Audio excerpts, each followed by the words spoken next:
My ex made me pay child support for her affair child. Now she wants startup money for our daughter. So, here's the deal, I've got 4 kids, well, legally, anyway. My oldest is Sarah, she's 26 now and the rock of the family. Then there's Daniel and Ethan, my twin boys, both 22. And then there's Lily, my youngest, who's now 17.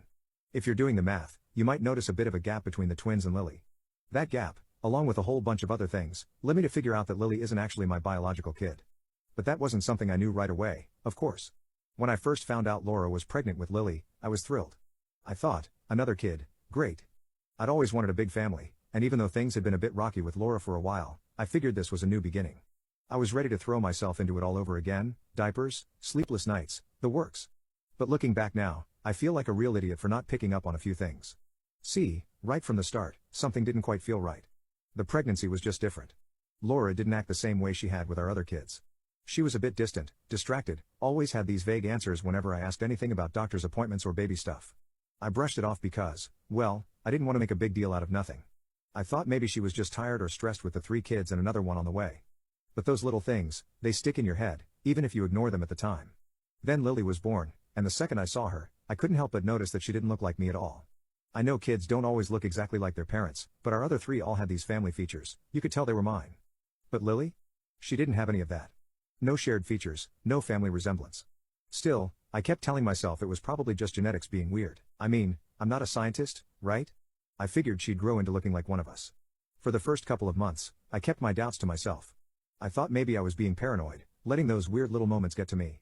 But it's hard to shake off that feeling when it's there. Every time I looked at Lily, it was like this nagging thought in the back of my head kept popping up, are you really mine? I even started to feel guilty for thinking it, like, who does that? Who looks at their newborn and wonders if she's even theirs? But things only got weirder. Laura and I were having more and more arguments. It was like we couldn't agree on anything anymore. Even simple stuff like what to eat for dinner or whose turn it was to do the dishes would somehow explode into these full-blown fights. She'd get defensive over the smallest things, and whenever I asked about her day or mentioned the baby, she'd brush me off like I was intruding or something. Then came this one argument, about a year after Lily was born, that pretty much blew the whole thing open. It was one of those dumb fights that starts over nothing. I don't even remember what kicked it off, probably something small like me asking why she hadn't called the plumber when we had a leak. But she just snapped, started yelling, accusing me of being controlling, of being too nosy. It didn't make any sense, honestly, and I started to feel like I was losing my mind. In the middle of all that yelling, she said something strange. She told me, "You're not even the perfect father you think you are." It hit me like a punch in the gut because it was such a weird thing to say. So I asked her what she meant, but she just clammed up, acting all mysterious. And I just couldn't let it go. We argued for hours, and at some point, I threw it out there. I asked, "Is Lily even mine?" It was like the air got sucked out of the room. Laura just froze. She wouldn't look at me, wouldn't answer, wouldn't even try to deny it. That silence told me everything I needed to know. I didn't need a paternity test at that point, her face said it all. I was devastated. I don't know how else to put it. I'd been in this kid's life for a year, loving her, taking care of her, thinking she was mine, only to find out that she was the product of some affair I didn't even know about. I don't remember much of the conversation after that. It was a blur of yelling, accusations, her trying to brush it off as some meaningless mistake, me asking her who the father was. She wouldn't tell me, though, just kept saying it was a mistake and that it didn't matter. But it mattered to me. Suddenly, I was questioning everything, every memory, every moment. Was any of it real? The next few weeks were rough. I couldn't even look at Laura without feeling sick. The divorce papers were in motion almost immediately. I knew I couldn't stay with her after what she did. And as if things weren't already bad enough, the court ruled that since I'd been on the birth certificate and was legally Lily's father, I had to pay child support. I tried fighting it with every piece of evidence I had, but it didn't matter. The court didn't care that she wasn't mine biologically, they only cared that I'd been there since she was born, which somehow made me responsible. I can't even describe how angry that made me. Here I was, betrayed, cheated on, and now I had to pay for someone else's kid. It felt like the world was punishing me twice, once with the betrayal and then again with this lifelong responsibility I didn't ask for. So I made a decision. I'd pay the child support, but that was it. No visits, no birthdays, no nothing. I told Laura straight up, don't ask me for anything else. You've already taken enough. I figured I could start fresh, maybe put all this behind me. But honestly, even now, 17 years later, it still eats at me sometimes. Lily has no clue about any of this. To her, I'm just some guy who pays child support and doesn't visit. And to my other kids, well, they know bits and pieces, but I've never told them the full story. It's just not something you can talk about easily, you know? So I kept it buried, focused on my 3 kids who were actually mine, and tried to move forward. But life has a funny way of bringing things back around. After the divorce, I packed up my life and moved to another city. I had to get away from it all, Laura, the house, the memories, everything. It was the only way I could even begin to start over. And honestly, moving didn't fix anything right away, but it at least gave me space to breathe. I had my 3 kids, Sarah, Daniel, and Ethan, and I focused on being the best dad I could be for them. But the thing is, no matter how much I tried to leave it all behind, parts of it followed me. That whole mess with Laura and Lily shook me up, like, on a deep level. I didn't trust anyone anymore. I'd try to date, put myself out there, but I just couldn't shake this feeling that everyone was hiding something. It was like I was constantly on high alert, looking for red flags that weren't even there. And surprise, surprise, dating with that kind of attitude doesn't work. Every time I tried, it just felt empty. So eventually, I stopped trying altogether. Instead, I put my energy into my kids and my work. Sarah, Daniel, and Ethan were my priority, and I wanted to make sure they had a stable life, even if everything else around us had crumbled. I saved up as much as I could, little by little, and set up a fund for each of them. My idea was that once they finished school, they'd each have a decent chunk of money to start off with, whether they wanted to go to college, travel, start a business, whatever they wanted, they'd have the means to do it. It felt good, like I was finally doing something right for them. I couldn't control what had happened with Laura and Lily, but I could control this. I could give my kids a stable foundation, something solid they could rely on, so every spare euro went into those funds. I didn't live lavishly, didn't splurge on myself, the kids were my focus. Then, around the time Sarah hit 14, things took a turn. She'd been arguing with her mom more and more, and eventually, it got so bad that she decided to come live with me full time. Now, don't get me wrong, I was thrilled to have her with me, but it wasn't exactly an easy adjustment. Sarah was dealing with a lot of anger, mostly directed at Laura. Apparently, Laura had been trying to dip into Sarah's personal savings account, the money she'd been putting away from odd jobs, babysitting, birthday gifts, that kind of stuff. Sarah wasn't having any of it and packed her bags. So, there we were, me, a single dad with a teenage daughter who had some serious trust issues of her own. Sound familiar? Yeah, the apple didn't fall far from the tree on that one. Having Sarah around full-time changed things for me, though. For the first time, I had a real teammate. She kept me on my toes, and I think, in a way, I kept her grounded. We were both kind of damaged by what happened with Laura, but we had each other, and that made it easier. Sarah's move also gave me a little extra motivation to keep saving for her and her brothers, to make sure they never had to rely on anyone else, not even me, if they didn't want to. By the time she was 20, Sarah had saved up a decent amount of her own on top of what I'd saved for her. I gave her the money I'd put aside when she finished school, and she invested it smartly. To be honest, I was impressed. She didn't blow it on some flashy car or a bunch of random stuff she didn't need. She had a good head on her shoulders and was already thinking about her future, about building something for herself. My ex made me pay child support for her affair child. Now she wants startup money for our daughter. And that's when things started clicking into place for all of them. When Daniel and Ethan graduated, they each got their share, and just like Sarah, they used it wisely. I can't tell you how proud I was, seeing them take control of their lives like that. All those years of scrimping and saving, going without certain things just to make sure they'd have something, it was worth it. They were all growing up, making smart choices, setting themselves up for a good life. As a dad, that's all you can hope for, really. But then, just as I thought everything was finally on track, Laura started poking her head back into our lives. She reached out, asking about Lily. When's Lily going to get her share like her siblings? She'd say, dropping it casually like it was just a simple question. At first, I thought she was joking. I actually laughed and said something along the lines of, when her real dad shows up. But Laura didn't laugh. In fact, she got mad, really mad. She started accusing me of being a terrible father, saying I was cold-hearted and unfair to Lily. And that was the first time I started feeling that old bitterness bubbling up again. I thought we'd left this behind, moved past it, but here she was, dragging me right back in. I told Laura flat out that I wasn't giving Lily anything beyond what I'd already paid over the years. I reminded her that she'd been the one who'd lied, who'd cheated, who'd kept Lily's real dad a secret all these years. And that's when I cut her off, blocked her number, and decided I was done with her games for good. After that blow up with Laura, I thought things would quiet down. I blocked her, ignored her calls from random numbers, and just tried to focus on my life.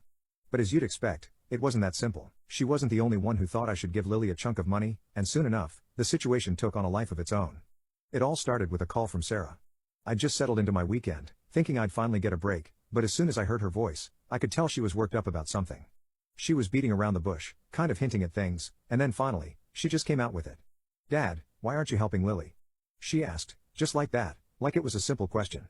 I could feel myself getting defensive right away. I knew where this was coming from. Laura had probably talked to her or, worse, gotten into Lily's head about it. I didn't want to drag Sarah into the mess, but here she was, ready to defend her half-sister. So I took a deep breath and told her the truth. "Sarah, you know Lily isn't mine," I said. "I've paid child support for her for nearly 18 years. That's more than enough. She's got her mother, and she can go find her real dad if she wants more." Sarah didn't back down, though. "But she's still your daughter legally," she said, sounding frustrated. "She's my sister. She didn't ask for any of this, Dad. She's just a kid caught up in all this drama, and it's not her fault. I could hear the hurt in her voice, and it threw me off. She wasn't attacking me, she was just trying to make sense of it all. And that's when it hit me. Sarah wasn't just standing up for Lily, she was wrestling with the same stuff I was, only from a different angle. She felt caught between loyalty to me and sympathy for her half-sister, and it was eating her up. It took me a minute to respond. Look, Sarah, I get that you feel bad for her, but this isn't just about the money. This is about everything Laura put us through. She lied to me, betrayed me, and now she's trying to guilt-trip me into paying for her mistake again. I can't do it. I won't. She was quiet on the other end, and for a second, I thought maybe she understood. But then she said, you know, Dad, Lily looks up to you, even if she barely sees you. And I don't think it's fair to punish her for what Mom did. That hit harder than I expected. I'd never really thought about it from Lily's perspective, mostly because I'd spent so many years trying not to think about her at all. In my mind, she was this shadow of a memory, a reminder of everything that had gone wrong. I hadn't considered that, to her, I might still be, well, her dad. But even if she saw me that way, it didn't change the facts. I'd made my choice years ago, and I wasn't about to start treating her like my own now, not after everything that had happened. I appreciate what you're saying, Sarah, I said, keeping my voice calm, but I've done what the law required. I don't owe Lily anything more. She's got her mom, and if Laura thinks she deserves more, she can make it happen herself. The conversation ended on a weird note, with Sarah sounding disappointed but not angry.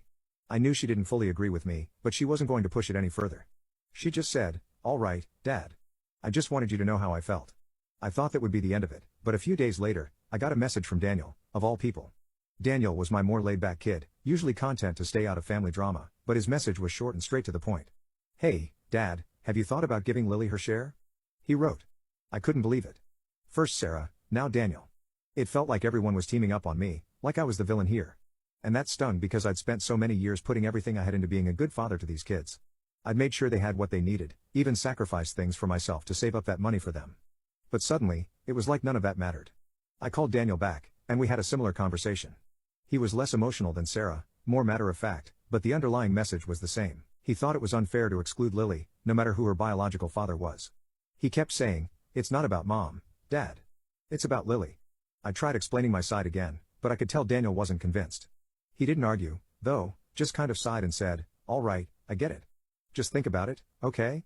By the end of that conversation, I was feeling more conflicted than ever. Part of me was angry, feeling like my own kids didn't understand what I'd gone through. But another part of me, the part that actually listened to what they were saying, started to wonder if maybe, just maybe, I was letting my resentment toward Laura bleed into my feelings about Lily. But I wasn't ready to admit that yet, not to myself and definitely not to them. So I tried to put it out of my mind, hoping they'd drop it too. But something told me this wasn't going away anytime soon. Just when I thought things were settling down, I got a call from Lily herself. She hadn't really reached out to me directly much over the years. In fact, our interactions were so rare that every time her number popped up on my phone, I had to do a double take to make sure it was really her. I answered, and there was this awkward silence on the line, like she didn't know where to start. I waited, trying to keep my cool, but I could feel that tension creeping back in. Finally, she spoke. Hi, Dad. Hearing her call me Dad hit me in a weird way. I mean, legally, yeah, I was her dad. I'd paid for her life up to this point, thanks to the court's decision, but it never felt real, you know? So I just said, hey, Lily. What's up? She hesitated again, then jumped right into it. I've been talking to Sarah and Daniel, she started, and, well, they told me that you saved up money for them for after school. There it was, straight to the point. I had to respect her for not beating around the bush, but it still caught me off guard. I took a breath, trying to figure out how to respond without opening up a whole can of worms. Yeah, I did, I said. It's something I worked hard for, to make sure they'd be able to start off on the right foot. Lily was quiet for a moment, then she said, so, what about me? Don't I get anything? I'd been ready for that question. Heck, I'd been mentally preparing for it since the moment Laura first brought it up. But still, hearing it directly from Lily, it felt different. It was no longer just a hypothetical situation or a demand from Laura. It was a real request from this girl who genuinely didn't seem to understand why she was being treated differently. Look, Lily, I began, trying to keep my tone steady. I don't want to sound harsh, but the truth is, I'm not your biological father. You know that, right? She sighed, and I could tell this wasn't the first time she'd heard it. Yeah, I know, but you're still my legal dad. You've been paying child support all these years, and you're the only dad I've ever known. So why does it have to be different for me? It was a good question, a fair question, even. But to me, it still felt different. The way I saw it, I'd done what was legally required of me. I'd paid child support faithfully, I'd made sure she was provided for, but that was it. I'd never been in her life the way I was with my other kids, not by my choice, but because that was just how things were. Lily, I'm sorry if this hurts to hear, but I already did what I had to do, I said, trying to keep my voice calm. I paid support because that's what the court ordered. But when it comes to extra money, well, that's something I saved specifically for the kids I raised, who are biologically mine. I could hear her take a sharp breath, like she was trying to hold back tears or anger, maybe both. So you're just punishing me for something I didn't even do? She shot back.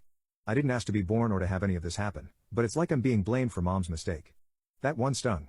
She wasn't wrong, exactly. I could hear her frustration, and maybe a bit of sadness, and it shook me up more than I wanted to admit. But I held my ground. It's not about punishing you, Lily, I told her. It's just. I can't pretend like nothing happened. This isn't an easy situation for anyone, and I'm doing what I think is fair. Fair? She repeated, almost laughing, but there was no humor in it. How is this fair, Dad? You raised 3 kids, gave them all this support, but I get nothing just because of something Mom did? I didn't have a perfect answer to that. The truth is, I never really thought of it as fair or unfair, I just saw it as the only way I could move on. I knew logically it didn't make sense to her, but I couldn't change how I felt. I'm sorry, Lily, I said finally, realizing that there was nothing else I could say to make her understand. But I've made my decision. There was a long pause on the other end, and then, just like that, she hung up. I sat there with the phone in my hand, feeling drained. It felt like a hollow victory. I'd stuck to my guns, but there was no satisfaction in it. I couldn't help but wonder if I'd really made the right call, or if I'd just pushed a kid further away for something she had no control over. I thought that'd be the end of it, that maybe after this conversation, everyone would finally let it go. But I couldn't shake this feeling that I'd just stirred up more trouble. My other kids would probably hear about it, and I could only imagine the arguments waiting for me. Ex made me pay child support for her affair child. Now she wants startup money for our daughter. Final update. After that call with Lily, I tried to move on. I thought I'd drawn a clear line in the sand, and that would be the end of it. But, like clockwork, my own thoughts started haunting me. It was like every time I tried to focus on something else, my mind kept dragging me back to that call and the way she'd sounded, hurt, confused, angry. She had every right to feel that way, and even though I didn't think I'd done anything wrong, I couldn't shake the feeling that maybe I'd handled it badly. It didn't take long for the fallout to hit. Sarah called me again, clearly fed up. This time, I answered, and she didn't waste any time getting straight to the point. Dad, what did you say to Lily? She demanded. I knew where this was going. Sarah, we had a talk. I explained where I stand. I thought that was clear. Clear? She's devastated, Dad, Sarah snapped. She feels like you're just throwing her aside. Do you understand that? You might be legally done, but she's still family. I could feel myself getting defensive again, but I forced myself to hold it back. Sarah, I've done my part, I replied as calmly as I could. I've paid child support all these years. I've taken care of you and your brothers, and I've been fair. Fair? She echoed, her voice rising. How is this fair? Just because of Mom's mistakes, Lily has to be left out? She's the only one who didn't get a choice in this, Dad. She didn't do anything wrong. I sighed, feeling the weight of it all starting to press down on me. It wasn't like I'd never considered any of this. I knew she had a point, but that didn't make it any easier. Sarah, it's complicated, I told her. It's not just about Lily, it's about everything Laura did to me, to us. I can't just ignore that. But you're not hurting Mom, Dad, you're hurting Lily, Sarah replied, quieter now but with that same intensity. She's never going to understand this. She's only going to see it as rejection, and it's going to stick with her. That hit harder than I wanted to admit. I didn't want to be the villain in anyone's story, especially not my own kids. But it felt like no matter what I did, I'd end up as the bad guy to someone. And maybe that was part of why this was all so hard. I felt like I'd been painted into a corner with no way out that didn't leave scars. We went back and forth a few more times, but eventually, Sarah just gave up, ending the call with a heavy, I just hope you think about it, Dad. Really think about it. After that, I sat there for a long time, just mulling over everything. I felt stubborn, yeah, but also lost, like I'd built up this wall around myself over the years, thinking it was the only way to protect myself from all the hurt Laura had caused. And now, it felt like that wall was shutting me off from my own kids. For those asking who Lily's real father is and where he is now, my ex-wife never told me, and she's refused to share that information with anyone, even